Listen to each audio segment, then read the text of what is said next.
বিদ্যে বোঝায় বাবু মশাই চোরই শখের বটে। মাঝিরে কন বলতে পারিস সূর্যি কেন ওঠে?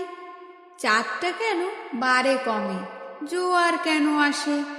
বৃদ্ধ মাঝি অবাক হয়ে ফেল ফেলিয়ে হাসে। বাবু বলেন সারা জনম মল্লি রে তুই খাটি, জ্ঞান বিনা তোর জীবনটা যে চারি আনাই মাটি। খানিক বাদে কহেন বাবু বল তো দেখি ভেবে, নদীর ধারা কেমনে আসে পাহাড় হতে নেমে? বল তো কেন লবণ পোড়া সাগর ভরা পানি? মাঝি সে কয় আরে মশাই, অত কি আর জানি?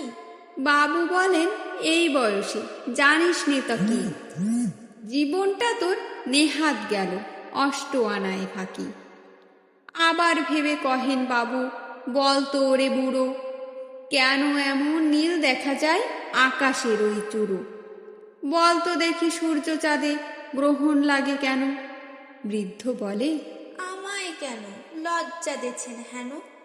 বাবু বলেন বলবো কি আর, বলবো তোরে কি তা, দেখছি এখন জীবনটা তোর 12 আনায় বৃথা। খানিক বাদে ঝড় উঠেছে, ঢেউ উঠেছে ফুলে, বাবু দেখেন নৌকাখানি ডুবলো বুঝি দুলে।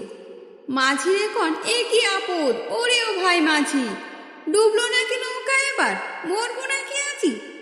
মাঝি শুধুই সাঁতার জানো? মাথা নাড়েন বাবু। মূর্খ মাঝি বলে মশাই এখন কেন কাবু? বাঁচলে শেষে আমার কথা হিসেব করো পিছে, তোমার দেখি জীবনখানা 16 আনায় মিছে।